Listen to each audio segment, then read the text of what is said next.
Welcome to Nice Ashes. I'm Nate. And I'm Mike. What are we smoking today, Nate?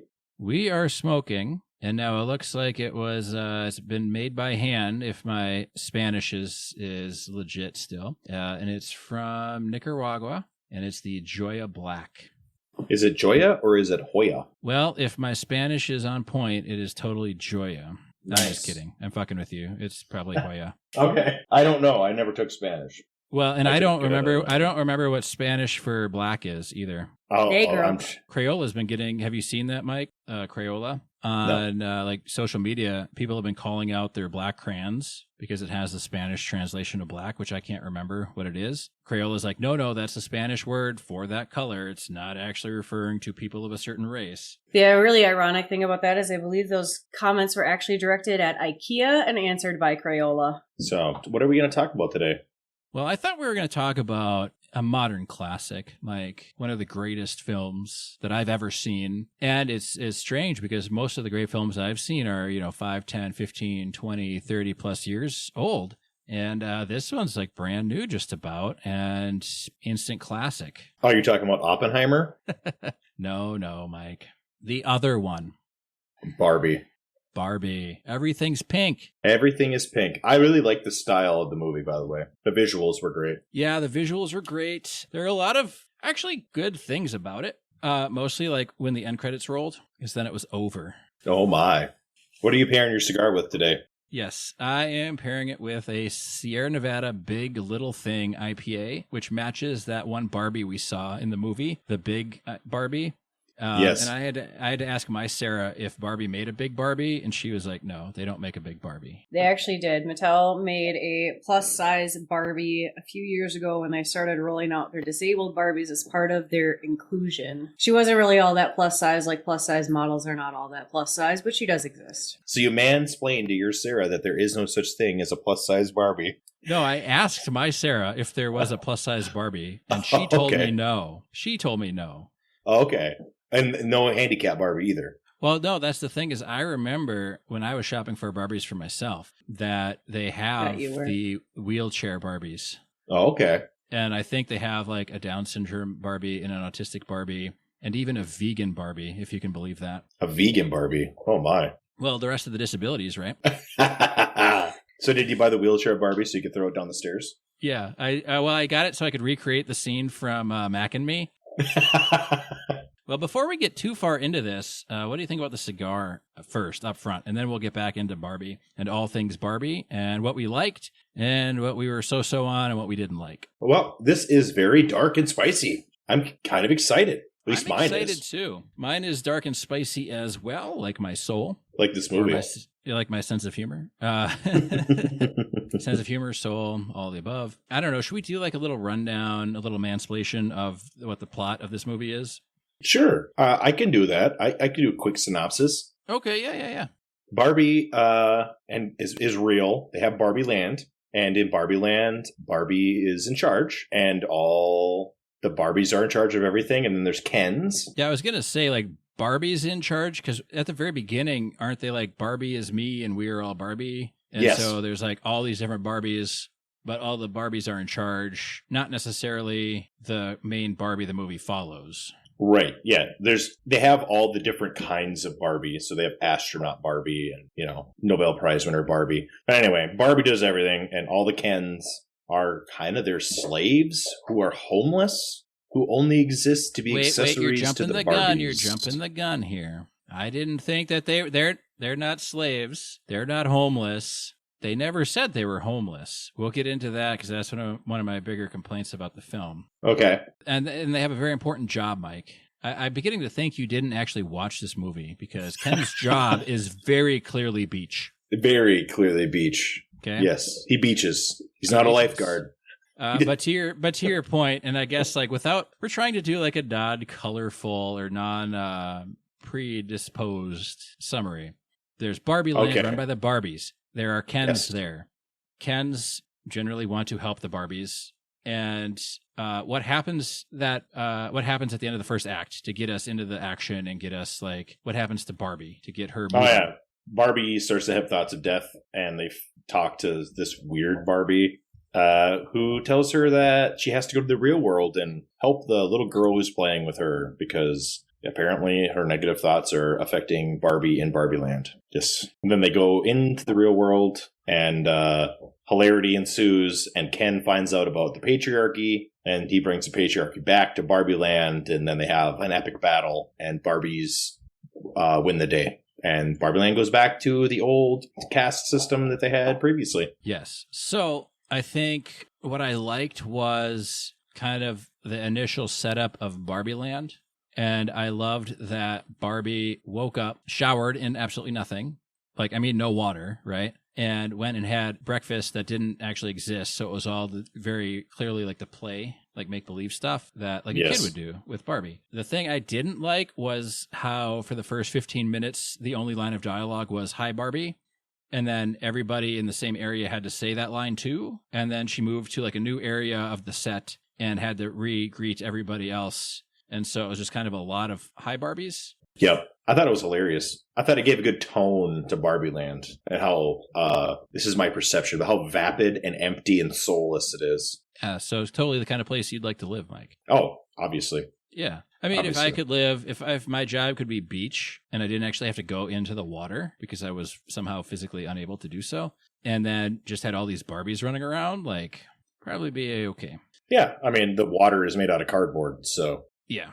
So I wasn't a huge fan of the narration, but I'm very, very rarely fan of narration in films because I just don't like to hear people talking. So that's why we have a podcast. Right. It didn't bother me. I thought it was good in its own way. Yeah. I liked how her feet flattened.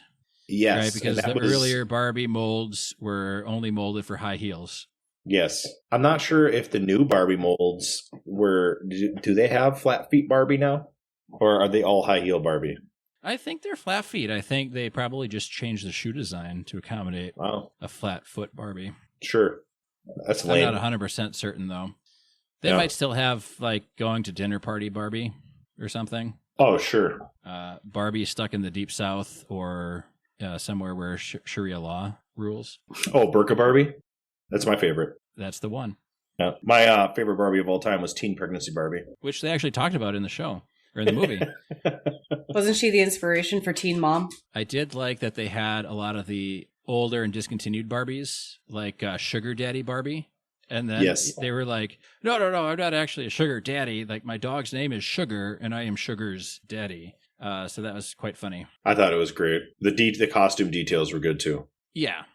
I don't know, man. Like, I guess a couple things, but like the first thing is, I liked the scenes where Ken and or Barbie were throwing outfits out the window, and then they would like kind of flutter there and be like, this is, and the little name of the outfit would come up, like, this is Ken's going to the disco rave in 1978 jacket thing, or whatever the names were. Yep. That was kind of funny. And that kind of made me, reminded me a little bit about, which they had to do something, but I felt like they should have maybe worked a little harder to distinguish themselves from like Toy Story, because Toy Story already kind of did like the funniest bits of the Barbie Ken thing. Oh, sure. Yeah. You know, so then you're going to come and make a 2-hour movie and try and outdo the super hyper condensed like Toy Story. Right. This movie was not for children like Toy Story was.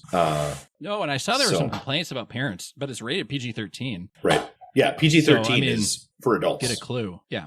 Right. It's not mature, like, you know, or high schoolers, right? Right. Yeah. Like mature. I don't know. I don't remember Little Bo Peep trying to take down the patriarchy in Toy Story. I don't recall that being a part of the storyline. I remember watching Ace Ventura: When Nature Calls in middle school. Yes. Thank God I was able to see a sweaty Jim Carrey break loose from a fake animatronic rhinoceros's asshole.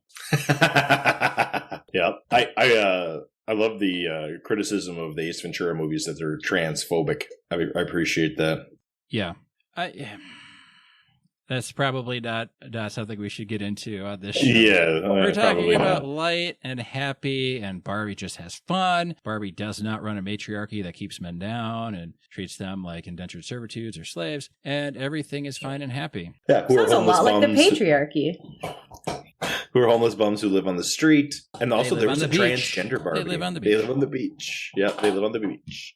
Did you notice the transgender Barbie in this one? Yeah. No, they didn't call it. They didn't call No. them out? No, I didn't realize that it was a transgender Barbie until probably 3/4 of the way through the movie. I thought the transgender Barbie was very passable. Unless it's as obvious as Ace Ventura or Crocodile Dundee, if you remember that scene. Yes. Yeah, I do remember that scene. I'm just not going to know.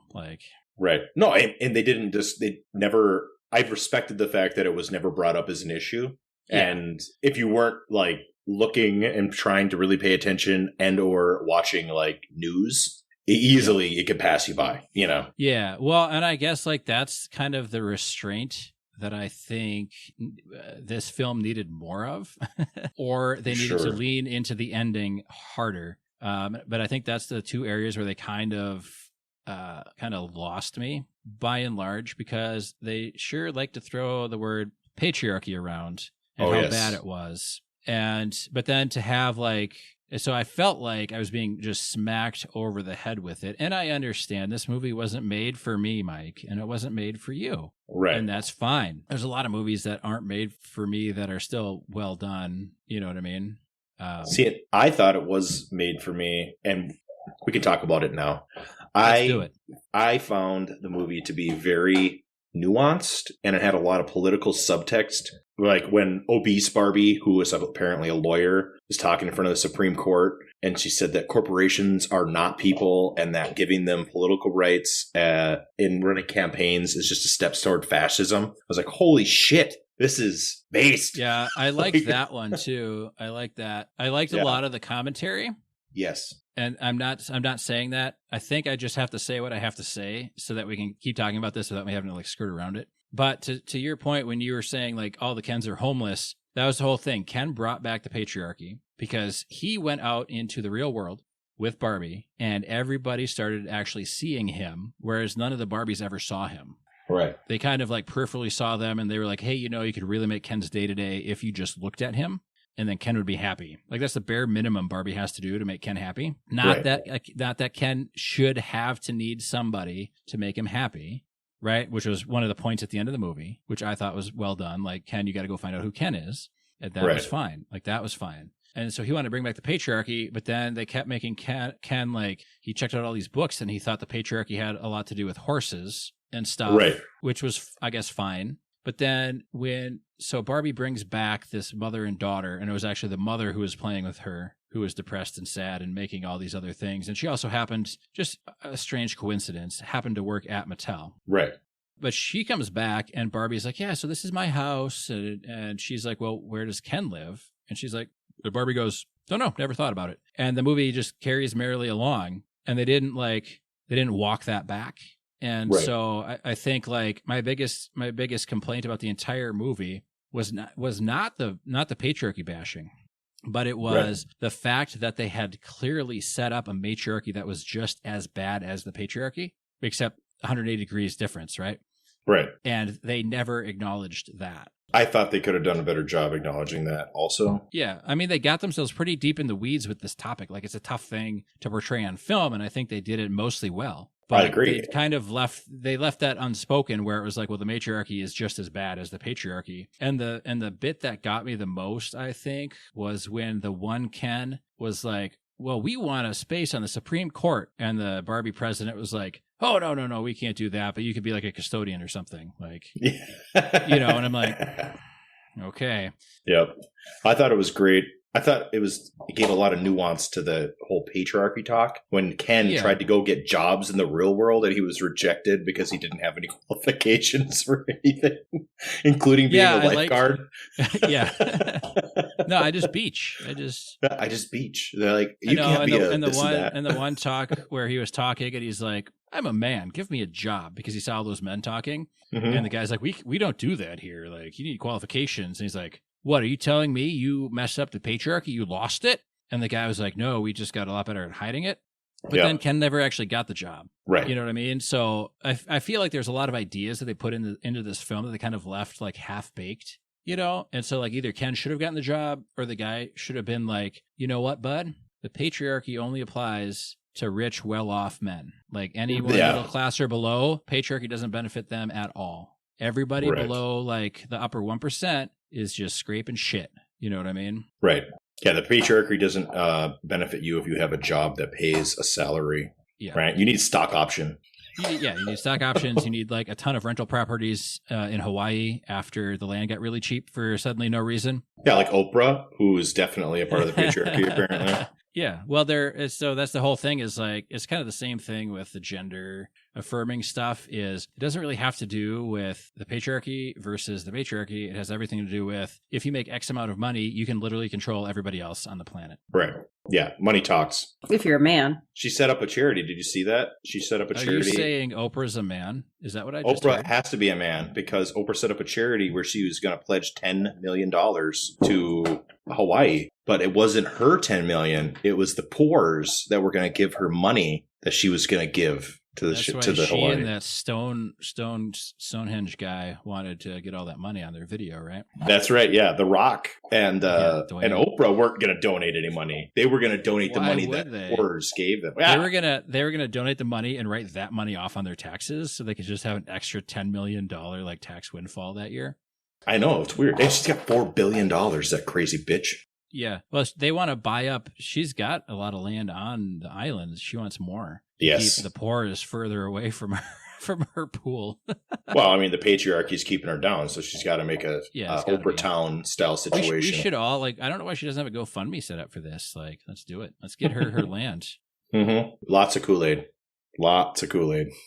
So the other thing that really, really bothered me, Mike. Yes. And you're going to probably say this is classic Nate. Like, Nate's the guy that's worried about the caramel apple vendor in fucking Hocus Pocus 2. Like, why didn't he have enough caramel apples? Nobody knows. Yeah. Why is Nate so concerned about the blue tit milk in Star Wars? Who cares? Because the whole tit milk economy thing, like if it's only on this one remote planet, but we're not talking about Star Wars. We're talking about the matriarchy, and we're talking about Barbie. So this isn't Star Wars about the matriarchy? The Force is female, Nate. Anyway, the Force is female. Everything's about the matriarchy nowadays. I can't get away from it. I just want to go and watch Die Hard and be left alone. I'm just kidding, but also kind of not. Anyway, so Mattel financed this movie.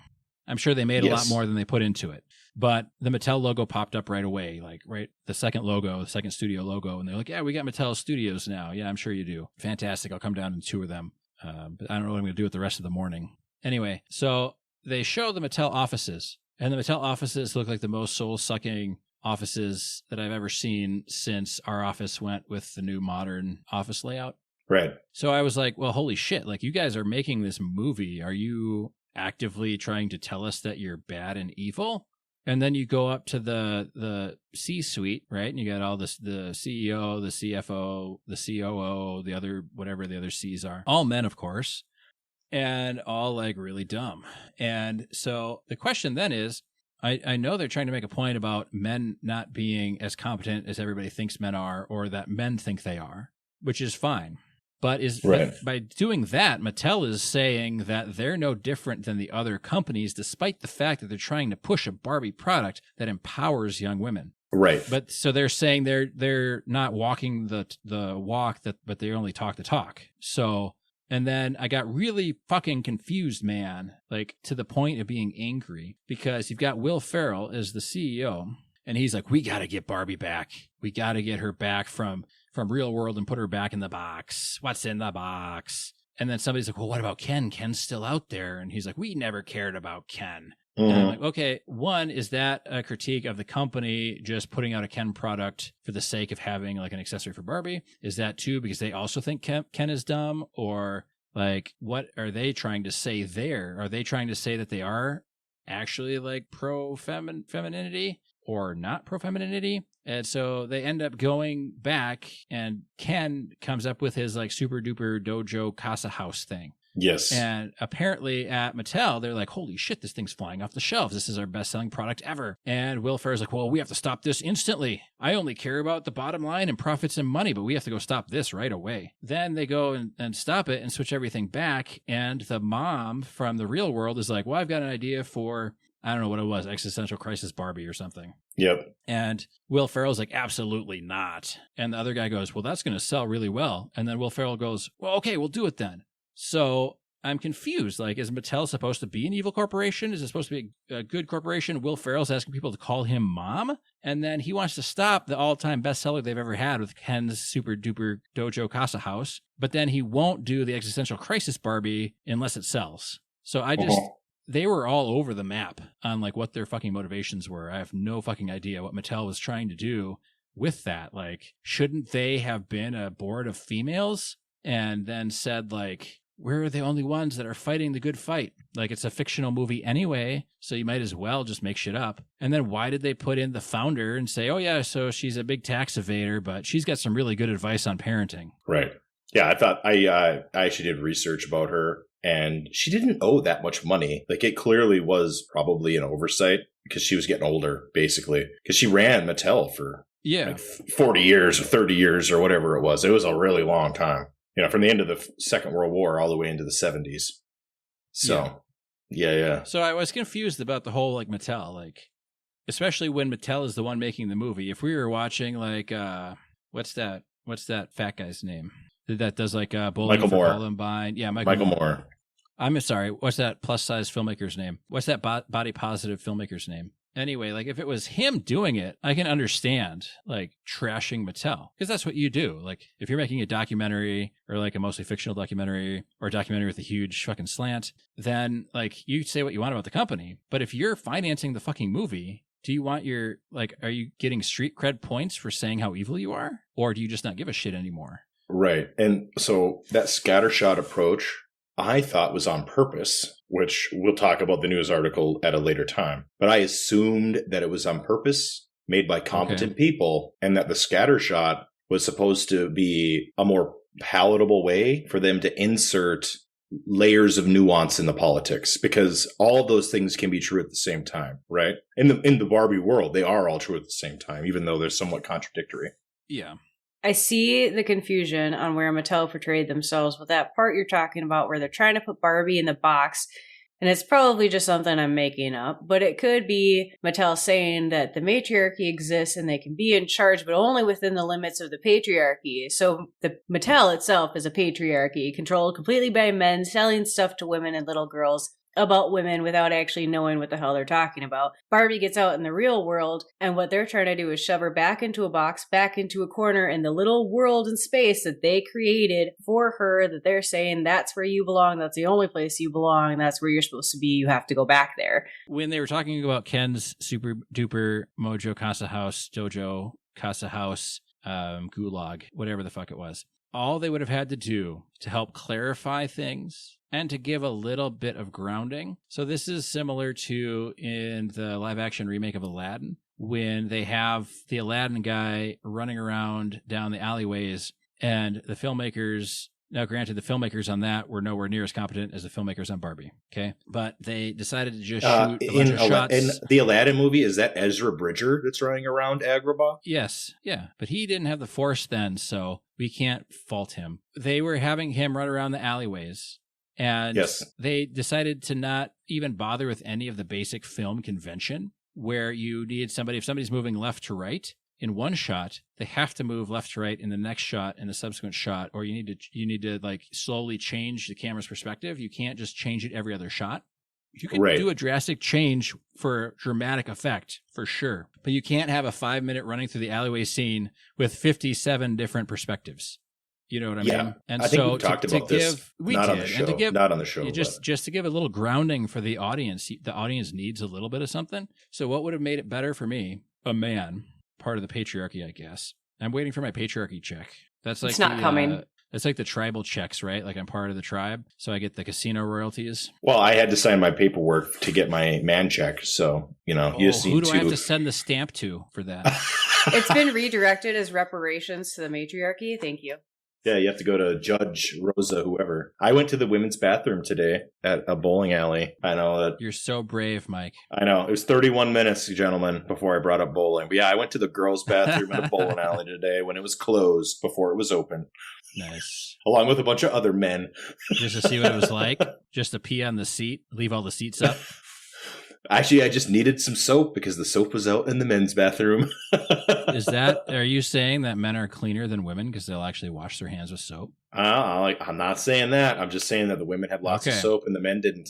So back to the Ken's Super Duper Dojo, super secret underground layer dojo casa house thing. Yes. You mean Ken's frat house? The coolest house in Barbie Land. But if when they were doing the big CEO scene and things, and the guy was like, Ken's Barbie house or Ken's house is outselling and like we've never seen so much money or whatever, all they would have had to do was put in like one little line of dialogue of like, you fool, like we're going to lose all our entire female base or something, right? Like that's all you need to say. Then we know why they want to cancel the Ken thing, because they show, just for character motivation within the film, Will Ferrell's character only cares about money, bringing in money. So when Ken's house is selling really well, instead of saying, that's great, we can get some male customers, he's like, we got to shut this down. But he never says why they need to shut it down.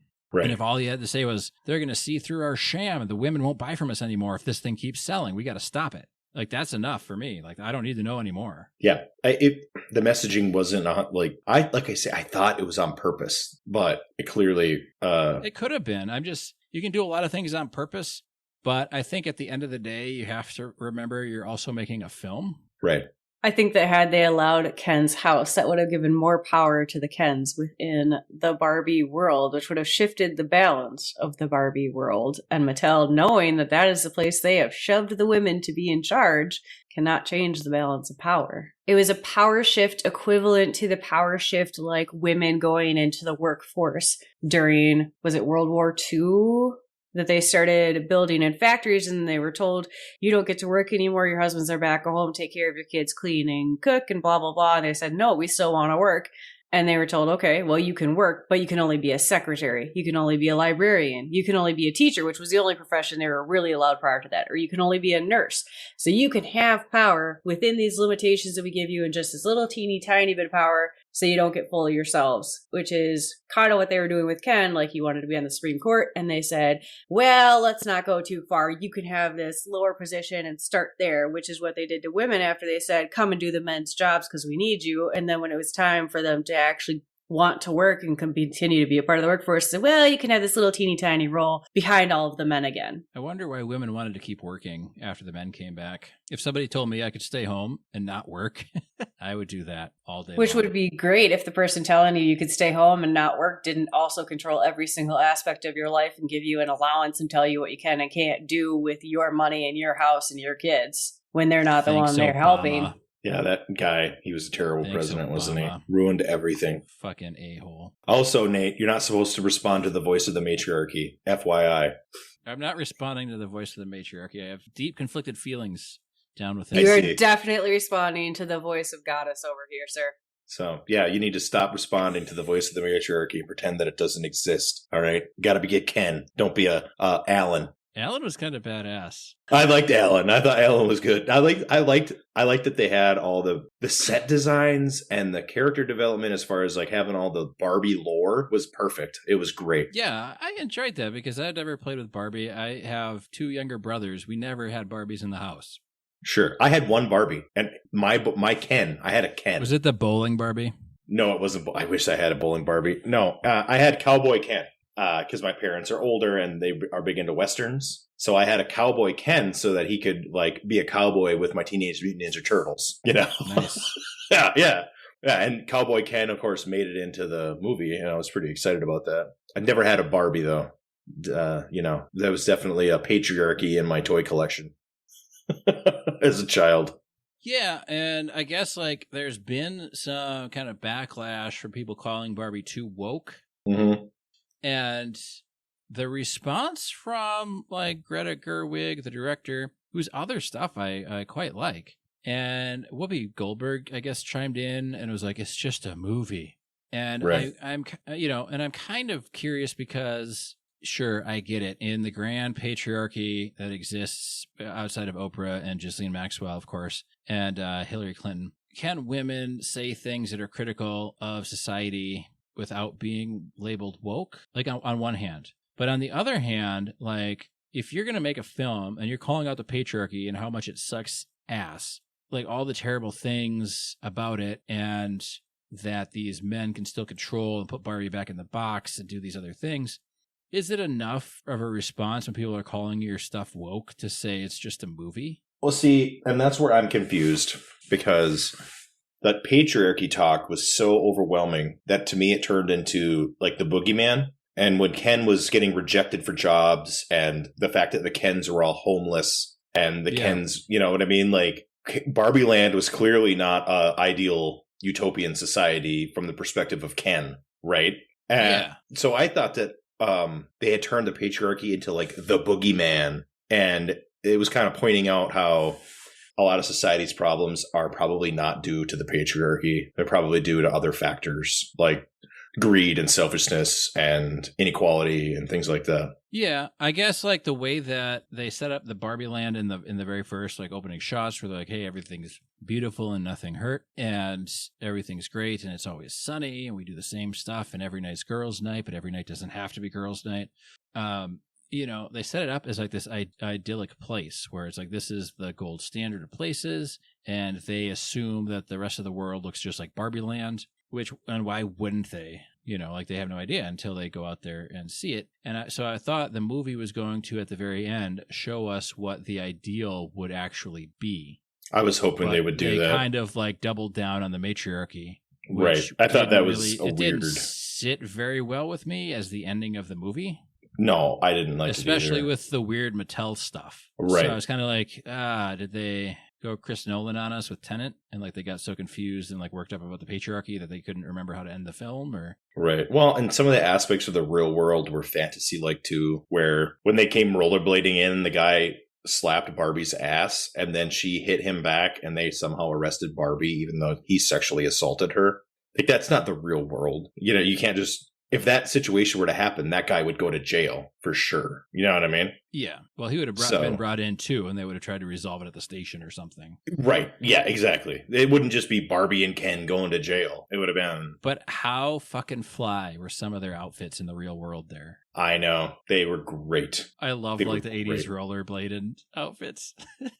Yep. Yeah, people were making fun of them. It was very unrealistic when people were like talking to Ken. Like, I am a man in the real world, and nobody fucking asks me for anything or shows me any amount of undue respect. You know, like, I'm pretty much invisible walking down the street as a fat white guy, you know?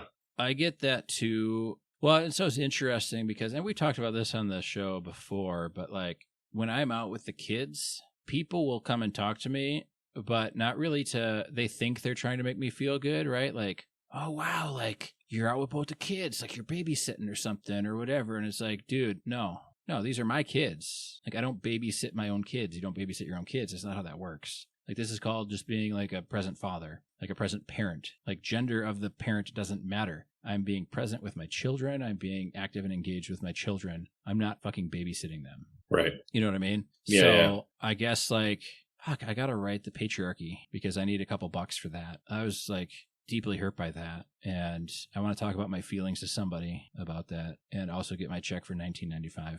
Right, exactly. For having to have borne that offense.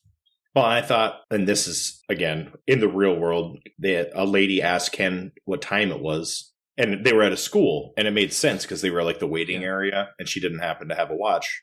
And it was like revolutionary to Ken that a woman would come up and ask Ken a question about anything. Because of Barbie Land, Ken is like an accessory who is just on the beach and wants to like hang out at the party, but Barbie kicks him out onto the street like an urchin every night so he can just survive with the coyotes or whatever is on the streets of Barbie Land at night. It's very dramatic. I mean, the important thing with that interaction is, and this is one that they actually carried this through the entire movie, and so I have to give them like props for this. Ken had unrealistic expectations for his relationship with Barbie. Like, he felt like just because he was designed to be Barbie's like soulmate or accessory or handbag or whatever, indentured servitude or enslaved people or states' rights assistant,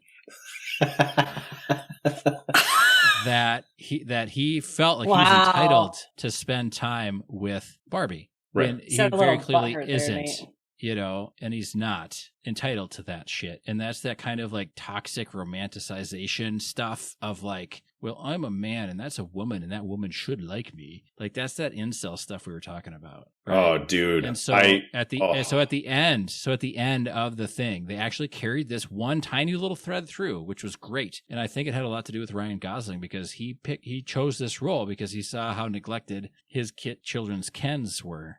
And so he wanted to bring a voice to Ken within this thing. Right. And at the very end, when Barbie's like, Ken, I'm not your answer. I'm not what gives your life meaning. You need to find your own meaning.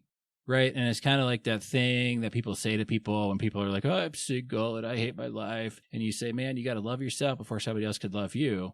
I mean, that's like, not to be overly cliche, but exactly. And like, you're not entitled to do all of these things, Ken, just because you're supposedly designed as Barbie's accessory. So I liked that aspect, and I liked that they followed that through at the end, and I wish they would have had that same kind of focus to follow the rest of the threads they started. Yep. I did appreciate that they carried that through, because I think that's a thing that a lot of women do struggle with, and not necessarily in that matriarchal side, but in general, because we are constantly made to feel that our job is to get married and have kids. And we're asked, when are you getting married? Are you with this person? Are you going to get married? How long have you been together? Why aren't you married yet? Are you having kids? Why don't you want kids?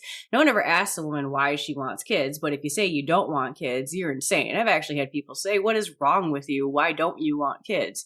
Well, I don't have to explain myself to you. No man has to explain if he doesn't want kids. Why does a woman have to explain if she doesn't want kids? So that part of Ken relying on a relationship with Barbie to like make him a whole being is something a lot of women, I think, deal with throughout their lives, because you're expected, even in today's society, you're supposed to find somebody, get married, build a life, have kids. That's what you're supposed to do. And if you don't, there's something wrong with you.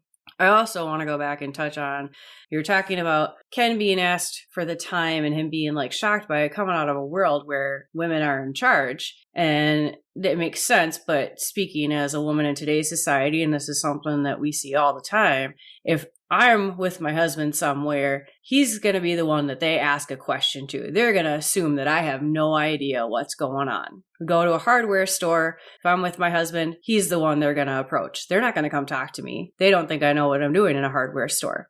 We went to a store the other day in town and bought some stuff. The guy in front of me was chit-chatting with the guy. He handed him an ad, said, we're having a sale. I was in line at the same store buying stuff.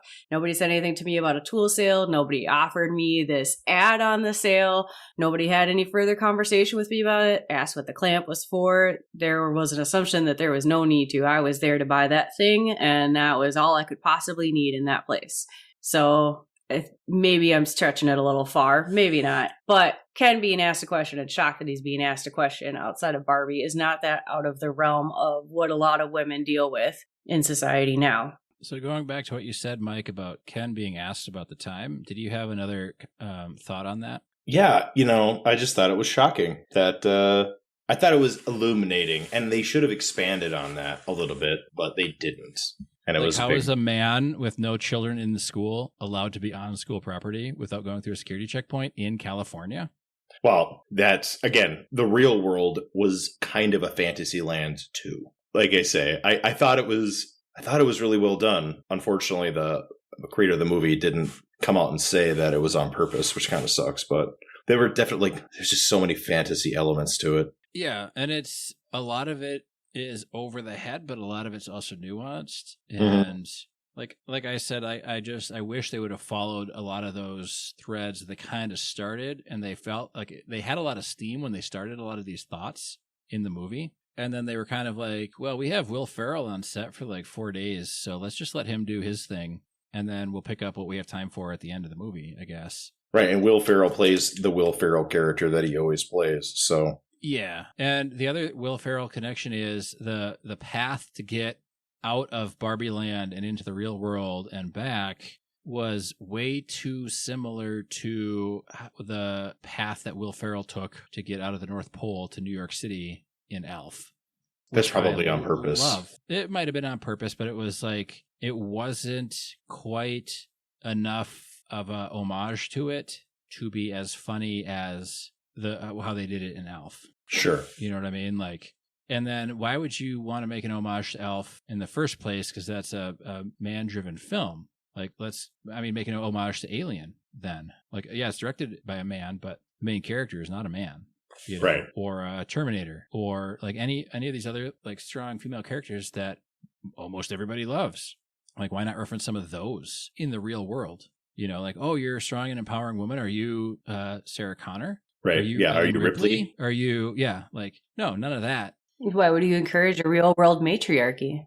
I did kind of like the kids' tear down of Mattel and Barbie when Barbie first went to go see her at the cafeteria. Oh, yeah. Well, it was mean, but... It was mean. I thought that her portrayal was good because she was mean and unpleasant, and she was also very woke. And she came across to me as very unlikable and very teenage-like, And I thought that was on purpose. You know what I mean? Like, she's just kind of an unlikable most teenagers woke scold. are unlikable. Right. Yeah. Person with intellectual disabilities or whatever she said. Or person with reality issues or some shit. Yep, I don't remember the phrasing, but it was good. Like, she was so unlikable.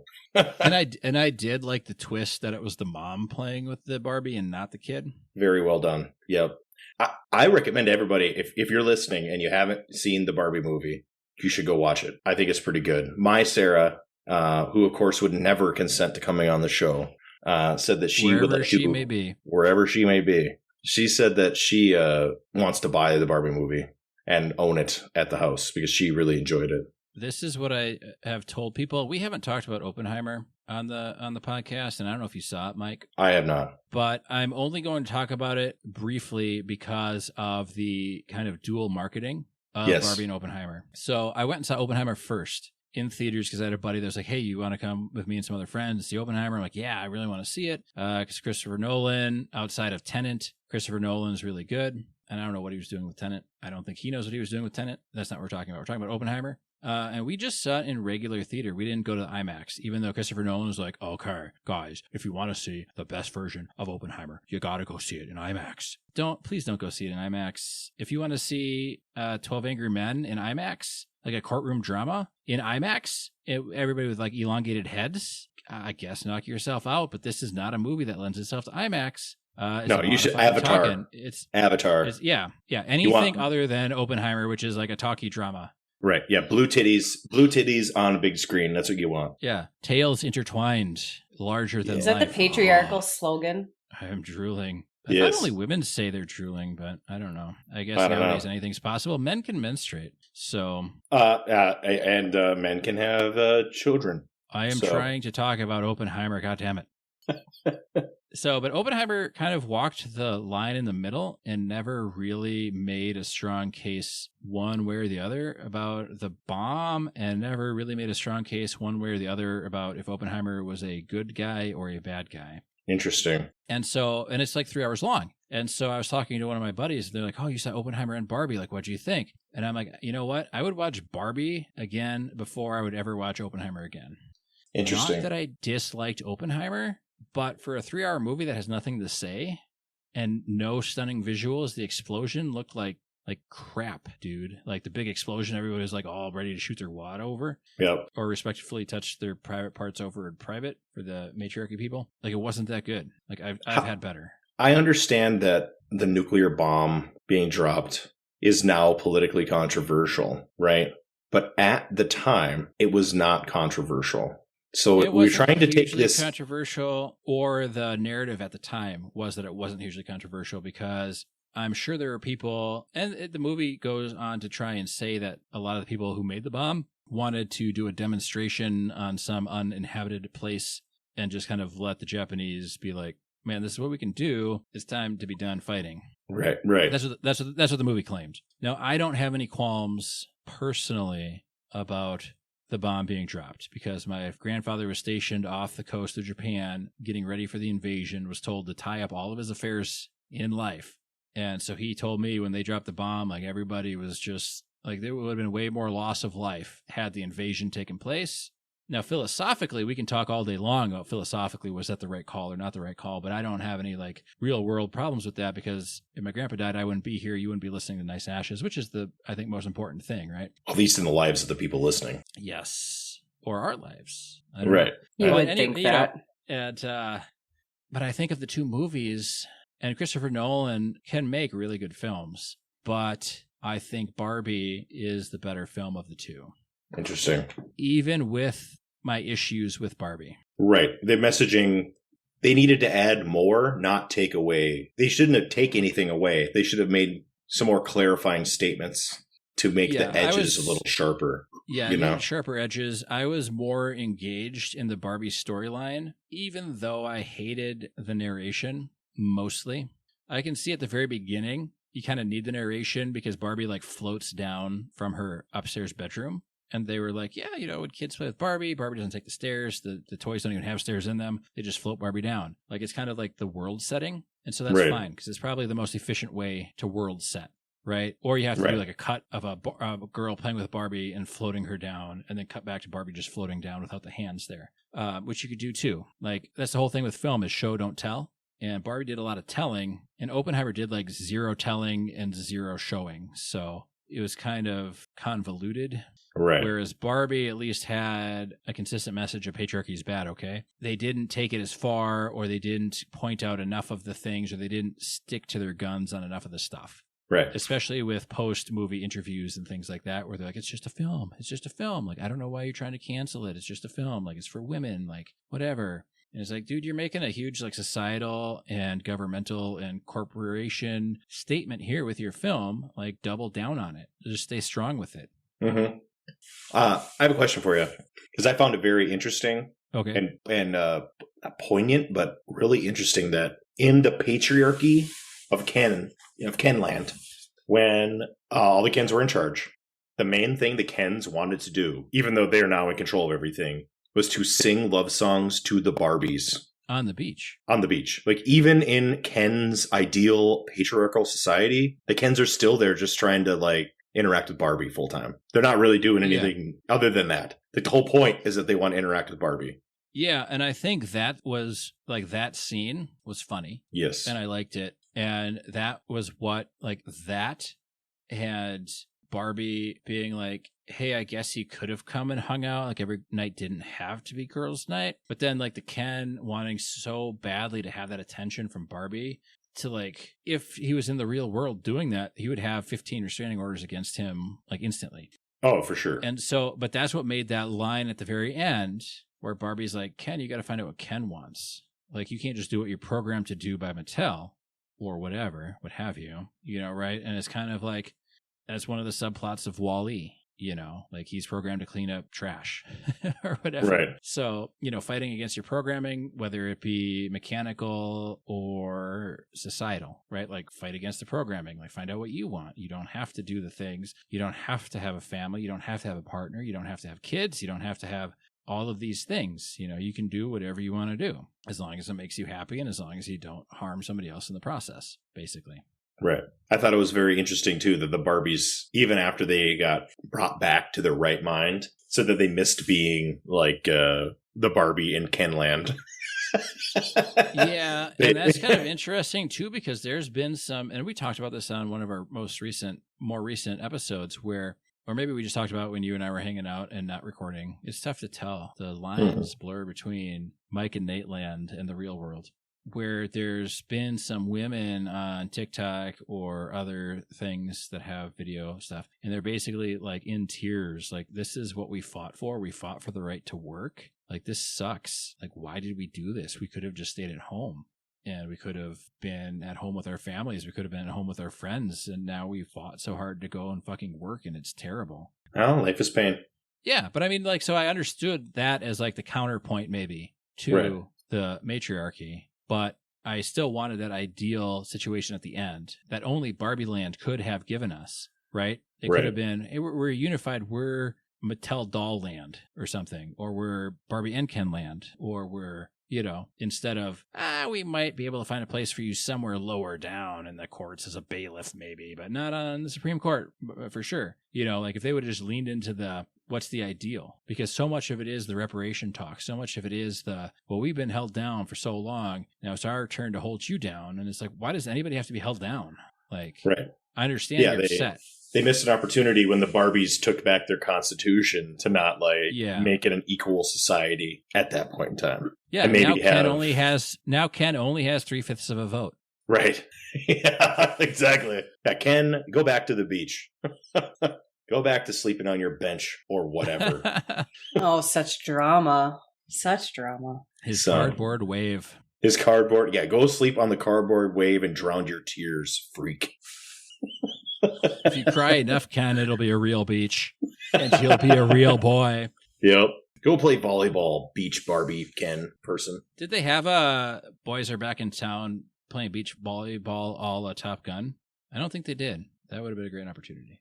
They had, but that would have been a great opportunity. I don't think that scene where the Kens are singing was really meant to be a romancing scene towards the Barbies. The choice of song spoke volumes. It was the Kens crying out for attention and saying how depressed they are, and it was a very passive-aggressive way of telling Barbie that they didn't like the system and they wanted her attention, which sounds a lot like what women have been doing for a long time, which is probably going to get my feminist card revoked, but it's a very familiar thing, and it was very generic. Every single Ken was doing the same song in the same place at the same time. The only unique Ken was the one playing the drums. Everybody should watch the Barbie movie. We're not nearly done with my cigar. I still have 3 inches left. How about you? Yeah, me too. I've heard 3 inches is enough, but not sure. I guess I'd have to go ask Barbie. Depends on how you use your inches. So I heard Ben Shapiro freaked out over the Barbie movie, but he freaks out about everything. I was looking at that. Well, then that guy's kind of, I don't know much about that guy other than every time I hear something of him, it's like a more ridiculous story than I could even possibly imagine in my head. Yeah, he's a ridiculous character. But so I was trying to look up some of the backlash on Barbie, and more importantly, not the backlash of the Barbie film, because there's a lot of backlash from parents like, well, this isn't a kid's movie, and it's like, do your due diligence. Obviously. The internet is there. The rating is there for a reason. You can go online and find out why it's rated PG-13. If it's rated PG-13 for inciting people to French haircut, then maybe don't bring your kids. If it's rated PG-13 for, they say fuck once, then maybe your kid's okay going because you probably say it more in your home than the movie will, But you can find out all these things. So I wasn't so interested in the parental things, but I wasn't so interested in the reasoning behind the backlash. Having seen the film, I was more interested in the filmmaker's response to it because that has more to say about the film and the intent of the film in most cases than the actual film does sometimes. Right. And so I was kind of a little disappointed, like we talked about, that they kind of walked it back to, well, this is just a fun movie. It's a fun movie that has a lot of political subtext that I really appreciated, even though it was a little scattershot, but it was fun. Yeah, it was a little scattershot. Some of it was a little over, beating people over the head, but some people need that, some people don't understand what's going on a lot of times. Right. And, but I wish that they would have said well, if you don't get it, then it wasn't a movie for you to watch. Go watch the latest Fast and Furious.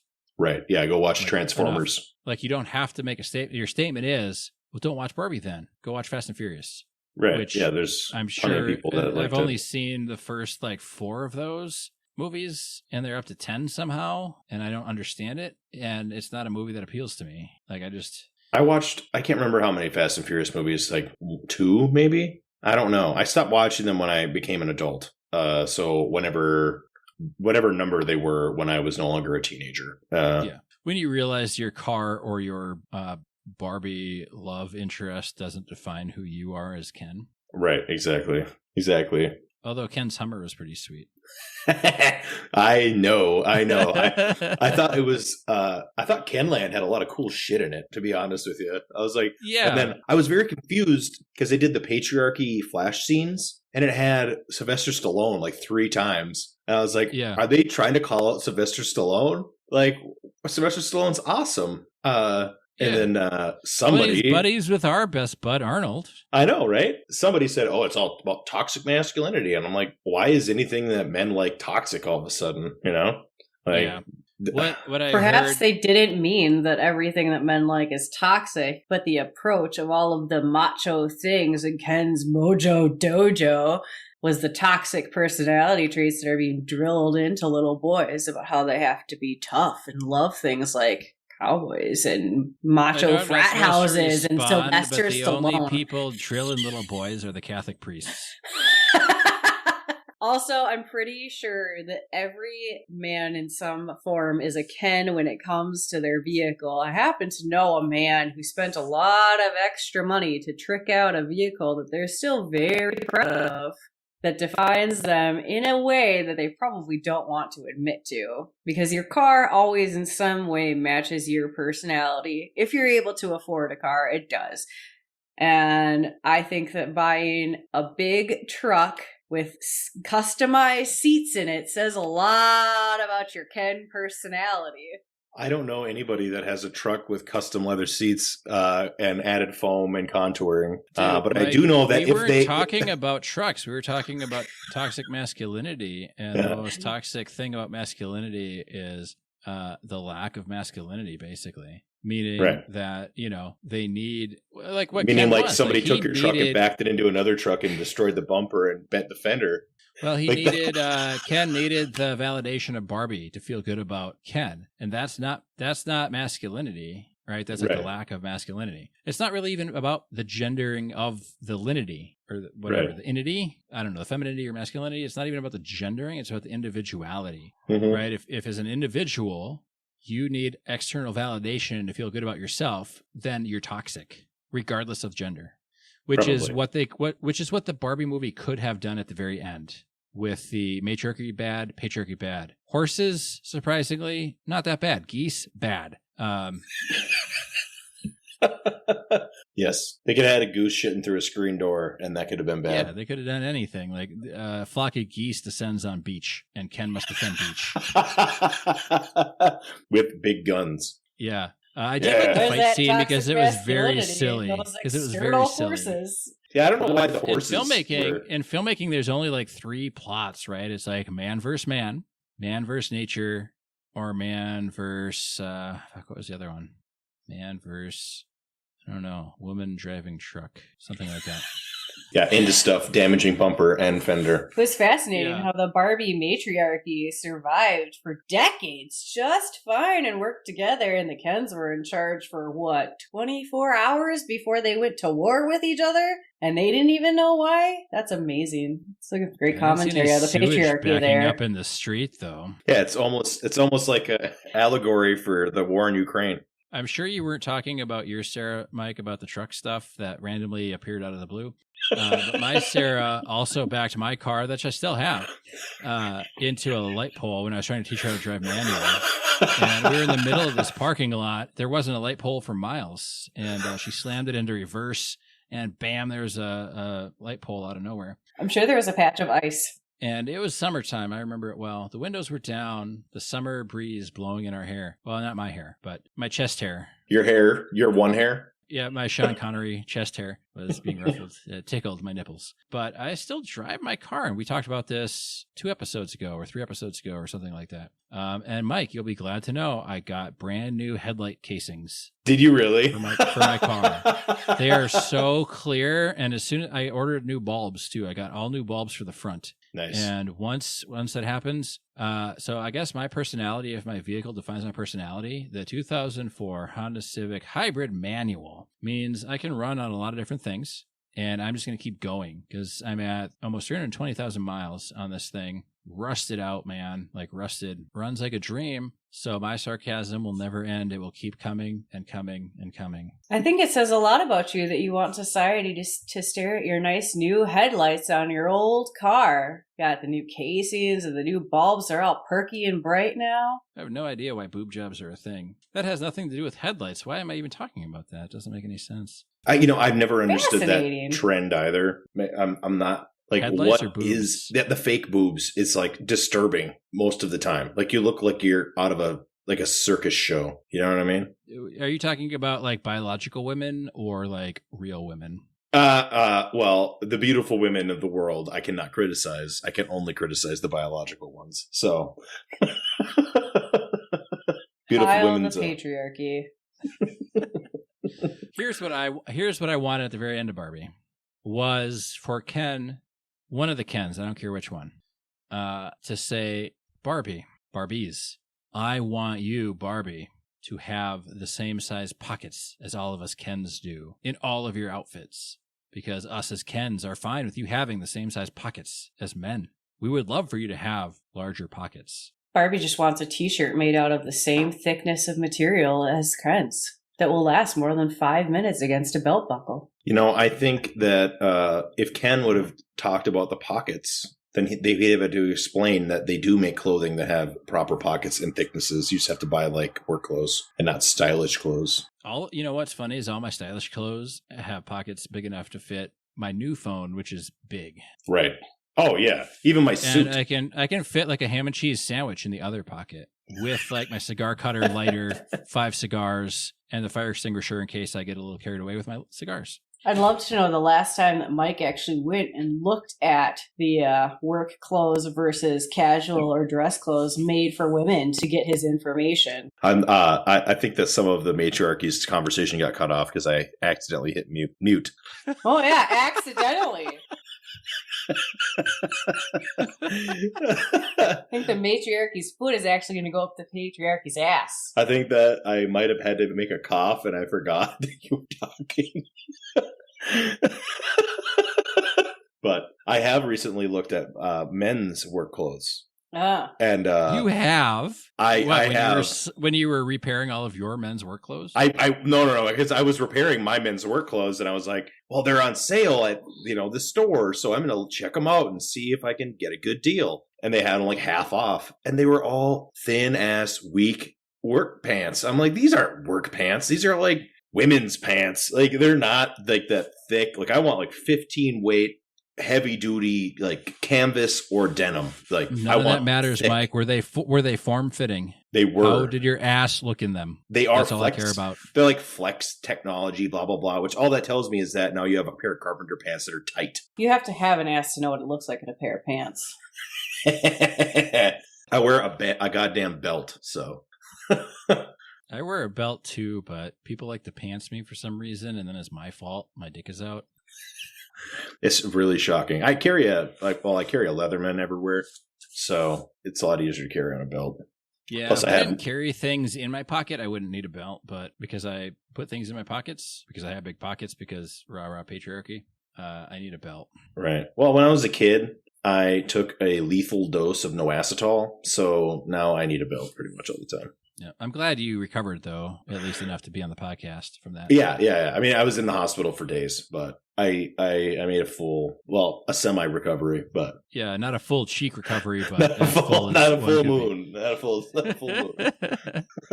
You were released a couple days before the full moon. That's right. Half moon, at best.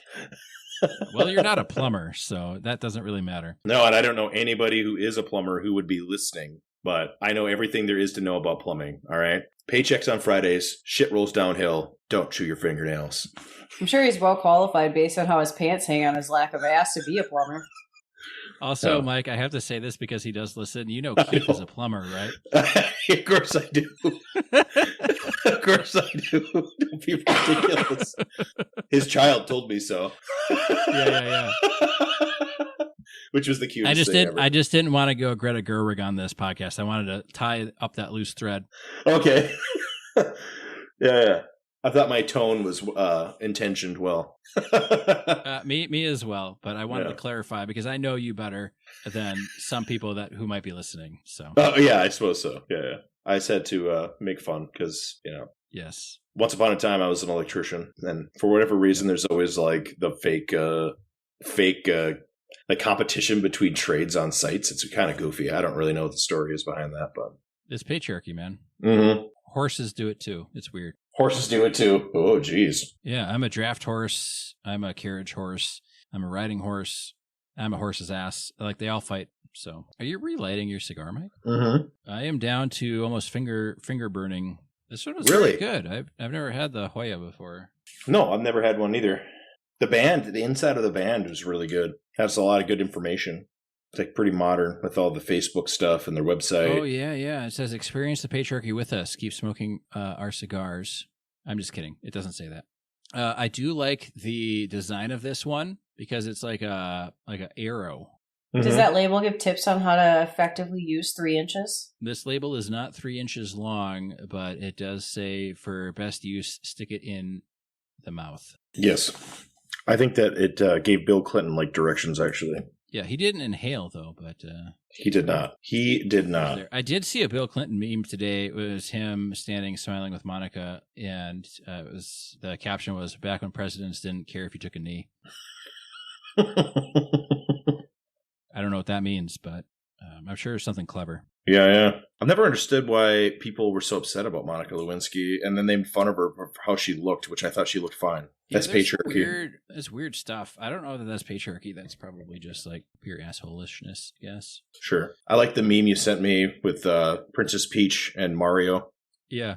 I thought that was great.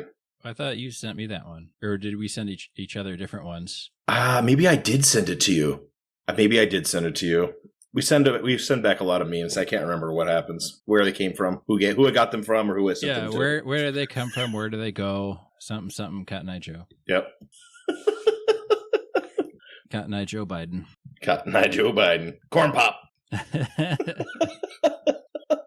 Yep. So, I agree with Mike's sentiments. If you haven't seen Barbie, it's not necessarily a movie for everybody, but it's not necessarily a movie solely for women. I'd say it's a movie for individuals secure in themselves, regardless of male or female.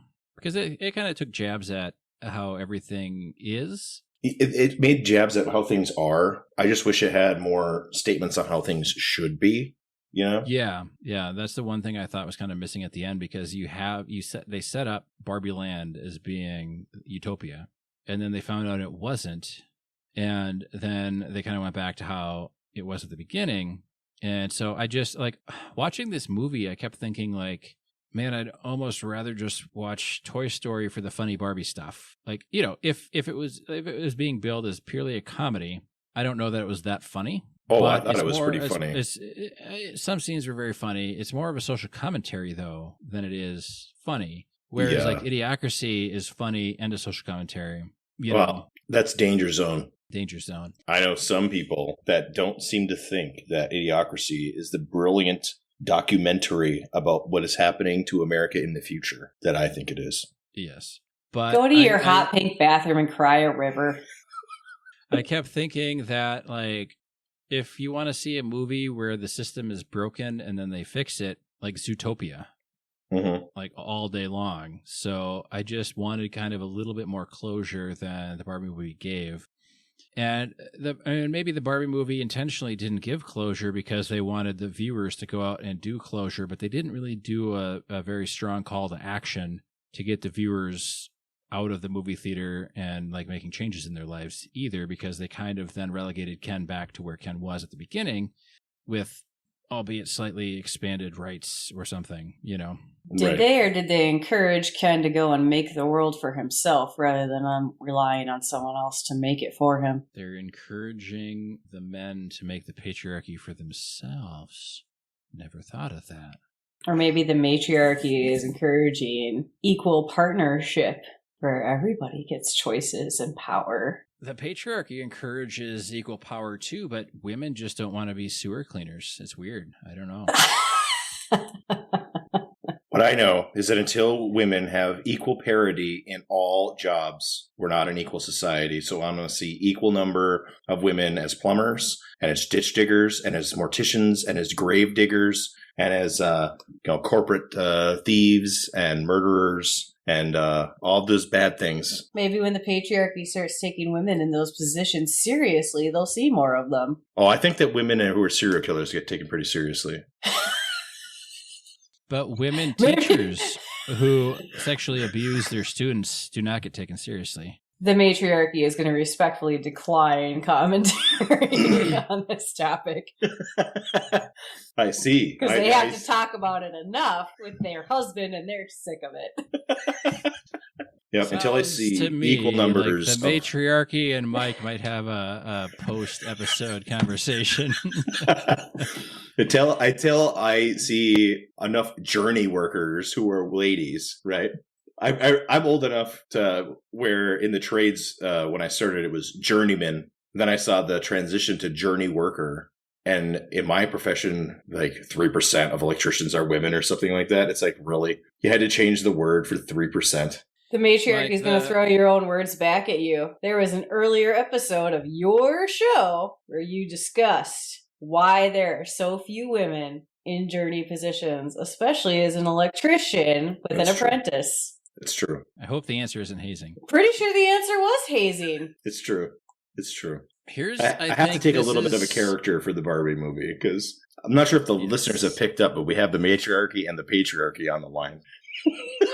And then what am I, Mike? Am I just Ken? Am I beaching? Am I beaching right now? I think so. Okay. I think that you're because I can go inside and sleep in my own bed next to my wife tonight.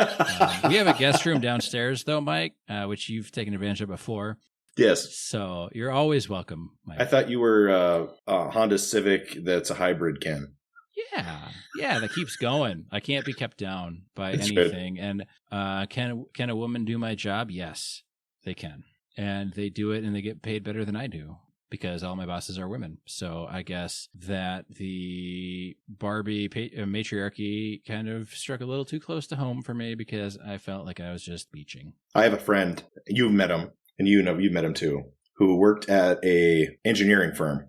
And they had a parity between the men and the women were making like 15% less than the men at this company. And they didn't look into the reasons why that was. They just automatically started every woman they hired at 7% higher than a male hire so that it would equalize out after like 10 years. And as it turns out, a lot of the women were taking a lot of time off and they weren't advancing like in their careers much. When they first got hired, they were young and they were having children and stuff. So they were just giving the women 7% more. And the fact that that is the answer and the fact that that was basically the ending of Barbie, like that's why I wanted more from the Barbie movie because they took down all of these like constructs, these social constructs and system constructs and corporate constructs. But then they just kind of let it hang at the end. Instead of saying, until Ken can also run for president, until Ken can also be a stay-at-home dad, or until Ken can also do the same thing that us Barbies can do. Barbie Land is in turmoil or something, right? Right. And because they already had it inverted. So all they had to do was have Barbie say what they wanted the patriarchy to say. And that would have been a great ending, Yeah, it could have been but the fact that we're even talking about like starting women or starting minorities or diversity hires at higher rates than let's just call it like cisgender white men, like at higher rates because affirmative action just got struck down in colleges. You know what I mean? So if that's not the answer, then that shouldn't even be a solution on the table. We should figure out what will make everything equal. Like what'll make everything equal. And you have a Fantasyland and Barbie Land, and they could have set forth any solution, literally any solution at all. I just feel like it was a little disingenuous for a film to take 2 hours or whatever it was and tear down everything and then just kind of revert back to, well, this is kind of how we've always done it here. We're going to make kind of like a small constellation here for Ken. But otherwise, it's still going to be Barbie Land. We got our houses back. The Kens can still live on the beach, and that's fine. We don't care. And maybe they can take on some bigger roles in society. But by and large, we don't care about the Kens. Right. So sounds like what the patriarchy did to women. Pretty sure we talked about that earlier on. Or I talked about it. Nobody listens. I was listening. I was just, we got the shtick. We got the shtick. You just killed it. I know. I'm breaking the fourth wall. I think we're on like the fifth or sixth wall at this point. I don't even know anymore. We found ourselves in Christopher Nolan's Tenet, and I don't know which way we're going in time and what's happening other than if you haven't seen Barbie, go see it. If you haven't smoked a Joya Black, go smoke one, unless you don't like really strong, spicy, awesome cigars. FYI, the Barbie movie was written by a man. In conjunction with a woman. A woman who got onto the project like 6 years after the start. I did a lot of research on the movie. I was like, what is going on with this? And like the main writer was a man. The director was a woman. She did a really good job. It was a really good job. Yeah, the casting was great too. Yeah, Greta Gerwig's a really good director. Oh, she did a great job. I mean, it should have been a little sharper in parts, I think, but whatever. Yeah, and I almost wonder like how much of that might have been Mattel. How much possibly you get some of these films, and nowadays we get some of these films, And I just want to contrast this really, really quickly. And I don't know if you've seen this yet, Mike. I know it's one of your favorite movies of all time. And I just gave you the Ulysses cut of Waterworld. Yes. But that was, so watching the Ulysses cut recently within the past couple of weeks here, that was my second time ever seeing Waterworld. And I remember enjoying the first time, fine, it was the theatrical version. And my Sarah was like, holy cow, this version is so great. It's awesome. It explains like everything, like it's not trimmed down and all that stuff. But movies nowadays, no matter what stance they take, they always almost have to kind of like back them back out and kind of like undo everything they've done to let the viewer, like assure the viewer that it's pure fantasy. And in Waterworld, Dennis Hopper, I'm blanking right now. Kevin Costner. Yeah, Kevin Costner. Yeah, the main guy. The main character. Comes onto his barge and he's like persisting. And Dennis Hopper's like, okay, well, I thought he was a little crazy at the beginning, but now I see he's just plain retarded or something. That's a line of dialogue you just will never get in any modern film. No. But they're not walking it back, So if you're taking, I feel like, to your point, but I don't know, like Mattel did finance it. So maybe Mattel said, well, we can't have this like be realistic. So the real life stuff has to be fantasy and the fantasy stuff has to be extra fantasy. And we can't really like, despite all the stuff you say, like you have to go back and say, well, the fantasy at the beginning was the best fantasy of all the fantasy we showed you, despite the fact that the fantasy in the real world closely mirrored like what's actually happening. So, but we don't want people to think too seriously about that. It's a Barbie movie. We want to sell Barbies. I don't know. Like who knows? Maybe they felt if they gave you the ending you're talking about, that you would be disappointed that they went from a society that was completely one way and magically after 24 hours in this one adventure by one Barbie and Ken, society completely turned around and it was entirely equal because it's not realistic. One Barbie can change the world. It's going to take a Barbie. I mean... And one Ken can fuck it up. Right. I mean, I don't know if you saw the Lauren Boebert tape, but that, inspired me. What? Lauren Boebert. Is she the new Budweiser spokesperson? No. She's no. Did you hear about the Lauren Boebert stuff? Are you talking to me or your you dispute later? No, yeah, no, you, Nate. I mean, your Nate. civil domestic conversation later. No, I haven't. So Lauren Boebert is a right-wing Christian conservative congresswoman from Colorado. I love her already. Yes, and so there were rumors previously that she was a prostitute before she got married, and she was on a high-end escort site, which she, of course, blanketly denied.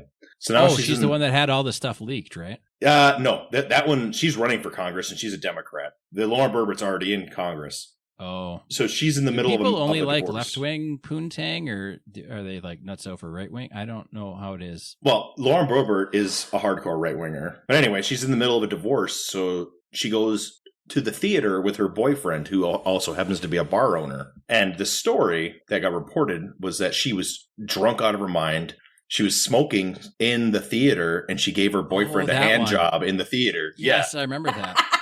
And she denied it. And then the theater, who filed a report on her, leaked the videotape of her doing exactly what they said that she was doing. Okay. And she was wearing the outfit of a prostitute. I mean, I'm not saying she was a prostitute, but she does not dress like a right-wing conservative congresswoman. All right. She looked like the girlfriend of a sleazy bar owner who was going to the movie theater and giving hand jobs and smoking and being drunk. Yeah. I saw that where it was like somebody like posted that in a comparison video of like, I don't know, here's the video of like a UFO or Bigfoot, and then here's a video of a person in government giving a handy in a movie theater. And it's like you can very clearly see. But like all the police, like, have you seen this person? And it's like pixelated beyond imagination. And it's like, even if it was a picture of myself, I'd be like, who is that? Yep. But in some like Colorado movie theater, they've got a video, then you can clearly see what's going on. Clear as day. You can see what's going on. The best, like I said, the best part is she denied it. And it's like, just what are you thinking? Who cares? It's her identical twin sister. Yeah. Like honestly, like who cares? Everybody's all spun up about pronouns and sexual identities and stuff. And so what if you gave a hand job to your boyfriend? That's what you're supposed to do. And he's supposed to, work it as well for you, like that's not a big deal. Right. You're both adults, consenting adults. That should be enough. It shouldn't be a story. I'm not trying to defend her. Well, it's only a story because she's such a she's so high profile, and she denied it. She denied it, and she's supposed to be right-wing Christian conservative lady. It's like, okay.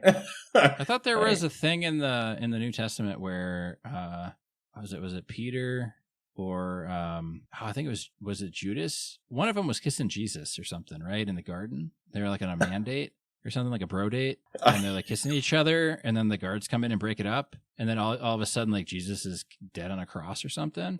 But like, it doesn't get more religious than that. Like, do what makes you happy, man. Like, Roman guards be damned. Well, I know in Romans 2 it said that when thou is getting a divorce, you shalt go to the movie theater with your boyfriend and give him a hand job in front of a camera. Well, yeah, and it says you really need to refine that one. Any man who lays with another man must be stoned. So of course it's 420 friendly. I mean, come on. Obviously, it's not explicitly forbidden. Yeah. I think the matriarchy should have gotten stoned before we did this. So anyway, I think this is spawning a spin-off series. It's going to be Mike versus the matriarchy. I'm not going to participate in that, so you're going to have to follow up with Mike when those episodes are going to drop. Yep. We had to break kayfabe eventually. Yeah. So it'll be kind of like Scott Pilgrim versus the World, but Mike versus the matriarchy. Hells yeah.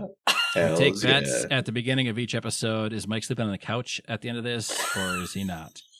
Yeah. Is it couch, recliner, or bed? There's a futon. No, I sleep with the dog. Yes, I can. Yes, I can. There you go. Well, I'm about done with my cigar. I think we've talked about Barbie. I don't know if it made anyone listening more interested or less interested in watching it. I still think it's worth a watch. I don't think it's going on my top favorite films list anytime soon. But if I had to pick a clear winner between Oppenheimer and Barbie, I'd say Barbie. I haven't seen Oppenheimer, but I have seen a lot of television shows and movies that have been produced in the last couple of years. And it's easily better than Obi-Wan, right? It's easily better than a lot of the movies that have come out. You know what I mean? Like, it's better than Avatar 2, Free Willy, or whatever.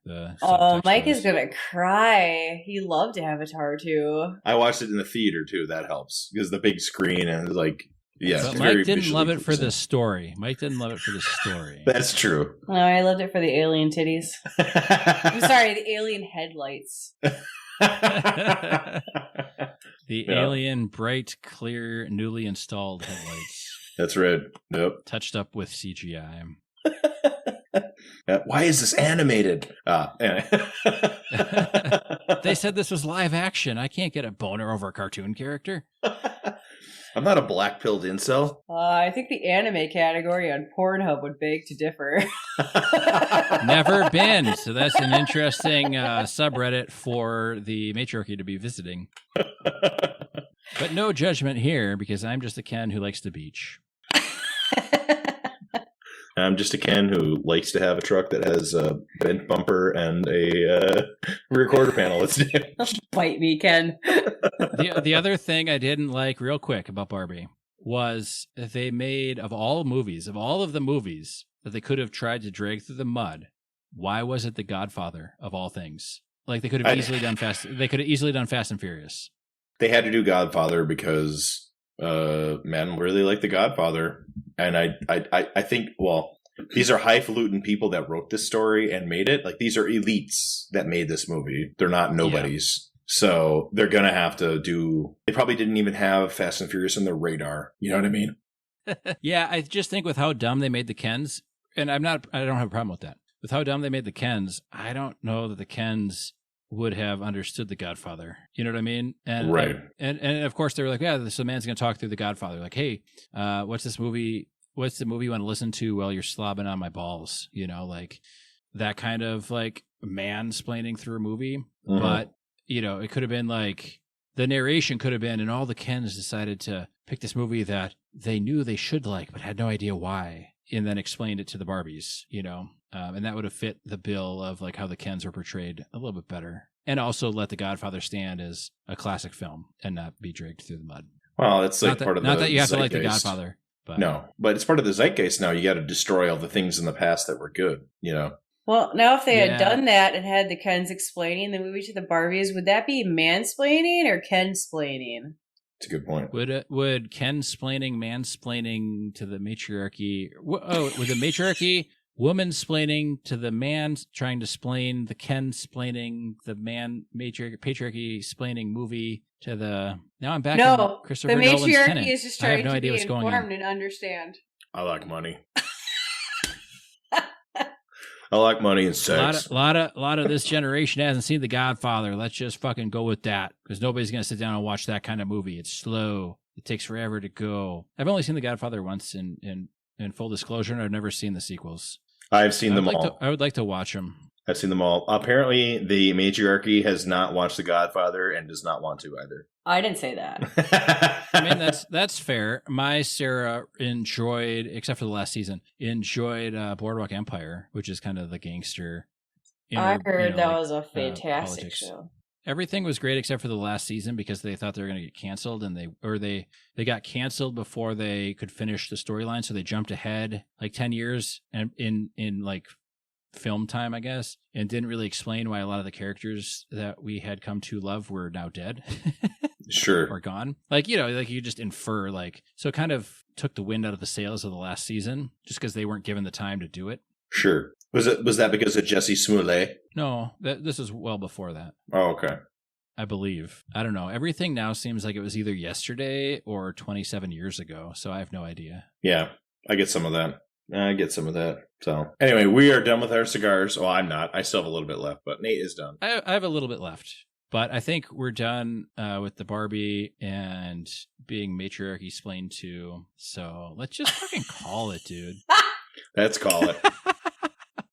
It's a long one. You've been listening to Nice Ashes, and we took on the pink realm of Barbie, which we think you should see. I think that's across the board. It should be a film to add to your watch list.